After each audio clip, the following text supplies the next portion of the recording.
Half a day Zanturo. This video will teach you how to apply for Project PROA virtually. So first off, sign into your student Gmail account.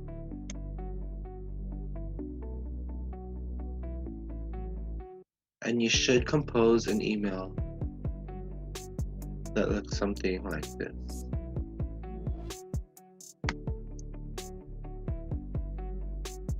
So you should indicate that the email you're sending to is Project PROA. The email is projectproa@marianas.edu. Your subject should look something like this: inquiry for Project PROA tutoring and mentoring services.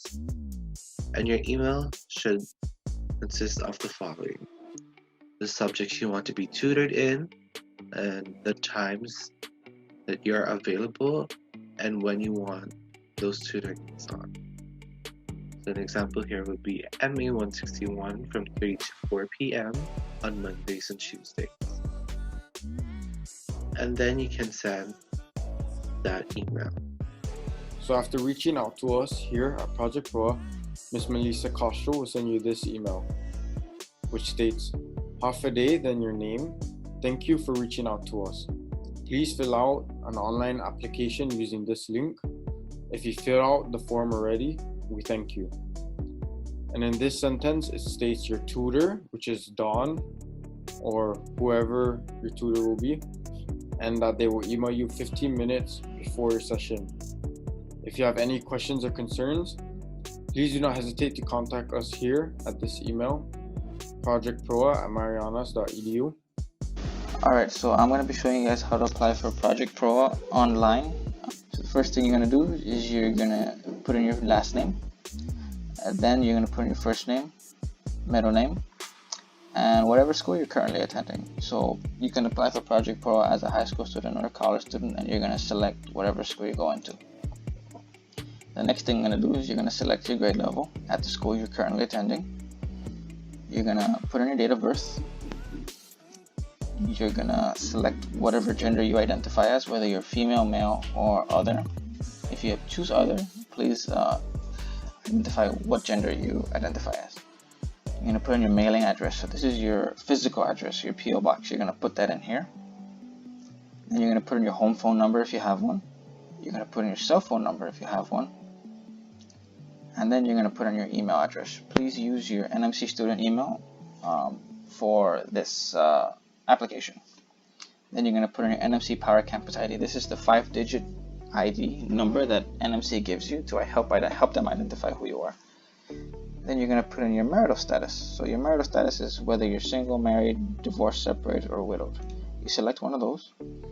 Whatever country you have citizenship from, whether it's the United States, Marshall Islands, FSM, Palau, or other. If you select other, please identify what country you have citizenship from. Your ethnic background, whether you're Carolinian, Chamorro, or other, please identify that as well. Your state of legal residence, you're going to select what island you're living on. Whatever educational and career goals you are pursuing, whether it's an associate's, bachelor's, master's, doctorate, or you're just going to transfer out of NMC later time, please identify which one you have.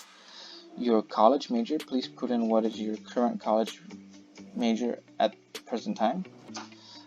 Then you're going to put in your English placement score. If you have taken the English placement score a couple of years ago and you've already taken some English classes, please put the highest level of English that you've taken so far.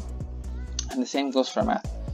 If your math placement test and the score was old and you've been taking math courses, please put the highest math course that you have taken at the moment. Student receives a free meal or reduced meal. This is for high school students, so if you received a free or reduced meal, please select yes or no. Student receives the Pell Grant. If you receive the Pell Grant as a college student, please select yes or no. Whoever your advisor is, please list their name down. Father, guardian, so you put your father's, if you're under 18, you put your father's last name, his first name, and his middle initial, and his highest educational background, whatever his highest completed courses were, whether it's high school, college, and if it's college, what level of college. You put your mother's last name next, your mother's first name, her middle initial, and just like your dad, whatever highest level of college or high school she's completed. And you're going to put in whoever your emergency contact is.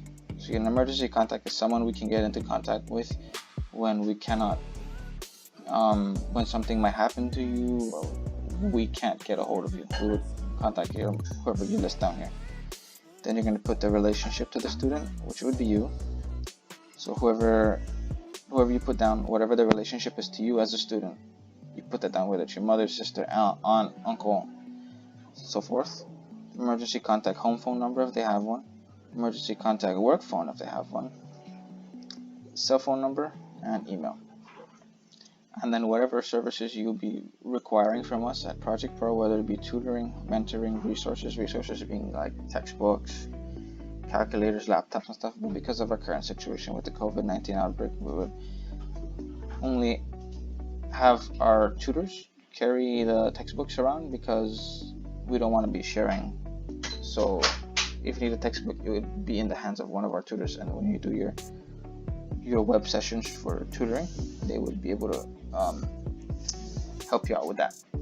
Available time, so whatever time you're available for tutoring, mentoring, you would put it down here. Monday to Friday, 8 to 5. Put in your best, available time. Service frequency. So for service frequency, you can either select regular or walk-in. Regular meaning you're scheduled and we set aside an hour for you, and walk-in being we schedule on time for you at the availability of our tutors. And then your participancy, if you're a participant, you identify ethnically as Chamorro or Carolinian, and if you're a non-participant, you don't identify as either of those. Then you would put are you early intervention or no? Select one of those, and whatever notes you feel like you need to add on at the end, you put that there and you click submit. And that's how to apply for Project PROA online. Now that you've gained access to Project PROA's tutoring and or mentoring services, it is also important for you to have a checklist. And this is just to prepare yourself prior to your Zoom sessions. And so listed are the following materials that you might need to prepare for prior to your Zoom sessions. One would be the textbook or textbooks of your classes. You would also need to prepare assignments that you've either finished or have yet to work on. You would also need writing utensils such as your pens or your pencils, highlighters also count, and even your correction tapes or correction fluids. You would also need your devices such as your laptop or your mobile phone, and if you need to, you can also incorporate your earphones into that category. And should you have to deal with math homework in your Zoom session, you should also prepare for your calculators or your graphing calculators. And you should also include other essentials, which would be things that are not necessarily listed here, but things that you would personally need or things that are required for your class.